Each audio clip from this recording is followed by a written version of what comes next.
Ya,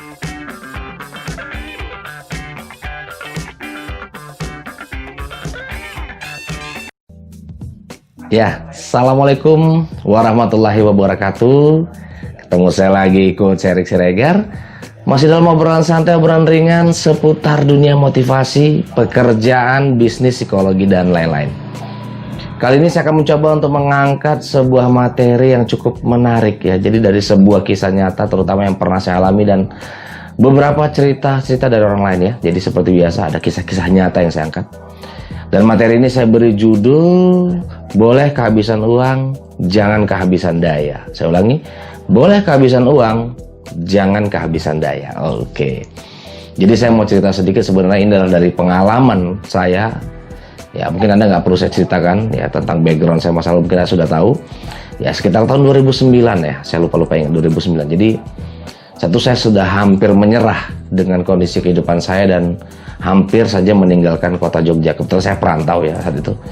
Ya menyerah lah intinya gitu. Terus saya dikasih sebuah artikel dan kemudian di situ ada satu kalimat yang menurut saya itu sangat memukul saya. Yaitu kalimatnya, kamu boleh kehabisan uang, seberapapun uang kamu boleh kehabisan, tapi jangan pernah sekalipun kehabisan daya.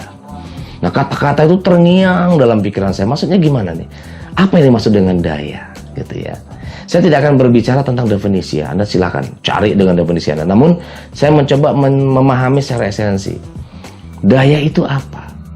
Akhirnya muncullah. Ada yang mengatakan daya itu adalah kekuatan, kemampuan, power, dan lain-lain. Oke, saya tidak akan berdebat tentang definisi. Namun di situ saya melihat adalah uang itu bisa dihasilkan karena sebelumnya ada kemampuan Anda untuk menghasilkan. Saya ulangi ya. Uang itu bisa Anda hasilkan atau Anda bisa menghasilkan uang karena sebelumnya Anda punya kemampuan untuk menghasilkan uang. Terserah mau itu Anda ngemis kayak atau mau menipu sekalipun, itu kan kemampuan Anda untuk menipu gitu. Atau Anda melakukan pekerjaan karena Anda di situ ada yang namanya kemampuan didukung oleh kemauan terlebih dahulu. Nah, di situ dijelaskan bahwa yang lebih besar, yang lebih hebat itu adalah justru kemauan dan kemampuan Anda daripada uangnya gitu. Sama seperti penjelasan-penjelasan sebelumnya bahwa seberapa besar pun uang yang kita dapat, yang hebat itu bukan uangnya, yang hebat itu kita. Orang tidak akan melihat itu. Anda punya uang banyak, misalkan Anda simpan pun orang nggak bakalan tahu kok, kecuali kalau Anda beli sesuatu.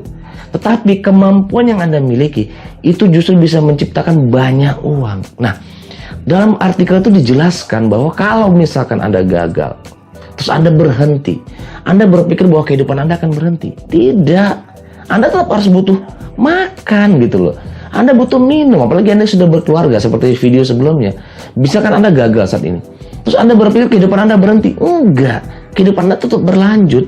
Artinya misalkan hari ini hari Minggu, berarti besok masih ada hari Senin masih ada hari Selasa, dan seterusnya selagi Anda masih hidup. Artinya Anda nggak boleh berhenti.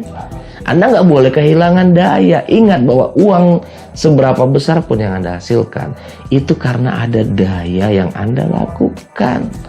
Entah itu dalam bentuk kemauan, entah itu dalam bentuk tindakan atau apapun, itulah daya yang Anda keluarkan. Jadi kalau misalkan Anda saat ini sudah merasa habis uang Anda, tapi jangan pernah Anda merasa kehabisan daya. Justru daya itulah yang akan meledakkan Anda. Bahkan kalau mungkin teman-teman yang sudah belajar tentang law of attraction, daya itu adalah sebuah daya tarik ya. Ada kata daya tarik ya gitu. Sesuatu yang menarik. Jadi kalau Anda berpikir saat ini, aduh saya harus menyerah, sebentar dulu. Anda sekarang hidup kapan gitu loh. Anda bukan hidup di masa lalu. Yang sudah terjadi ya sudah, Anda akan bisa ulangi. Yang bisa Anda lakukan saat ini adalah bagaimana hari ini, detik ini, saya mempersiapkan untuk ke depan. Nah, Anda perbesar daya Anda. Sisanya baru teknis. Nah, kalau teknis sih banyak ya. Misalkan Anda mau jualan online, Anda pelajari teknik digital marketing, itu namanya teknis. Ya, teknis tidak harus Anda yang mengerjakan. Ingat, saya punya beberapa teman, termasuk saya dulu di awal. Ketika saya mempersiapkan diri saya ke dunia yang baru namanya hipnoterapi, saya tidak kerjakan sendiri gitu. Saya punya kemampuan waktu itu belajar hipnoterapi dan namun saya pasti punya kelemahan di bidang yang lain. Namun apa yang saya lakukan, saya memperbesar daya saya sehingga tanpa saya sadari saya bisa berkumpul dengan orang-orang yang mendukung saya ke tujuan. Ya, ketemu dengan guru ini, ketemu teman-teman yang ngerti tentang website dan lain-lain. Bagaimana cara mempromosikan bisnis yang baik. Nah, artinya kalau saat itu saya kehilangan daya, bayangkan uang itu hanya bagian efek samping kalau menurut saya. Efek samping dari apa yang kita lakukan. Namun daya itulah yang menarik sesuatu, yaitu entah itu uang, entah itu peluang dan lain-lain. Oke, mungkin dari cerita saya ini bisa sedikit menginspirasi atau membuka pikiran Anda bahwa Anda nggak perlu menyerah. Seberapa banyak pun uang yang Anda habiskan saat ini, atau Anda kehabisan uang sekalipun, jangan pernah berhenti atau jangan pernah kehilangan daya. Karena daya inilah yang jauh lebih besar daripada uang yang Anda dapatkan. Oke? Mungkin cukup sekian obrolan singkat kita kali ini. Mudah-mudahan bermanfaat. Silahkan share, bagikan. Saya yakin banyak sekali orang-orang yang saat ini membutuhkan. Ya mungkin walaupun hanya ini sekedar video, tapi saya yakin banyak orang-orang yang membutuhkan sebuah wacana atau pemikiran-pemikiran yang bisa membuat mereka jauh lebih baik atau keluar dari segala permasalahan, ataupun mereka membutuhkan sesuatu untuk loncatan yang besar.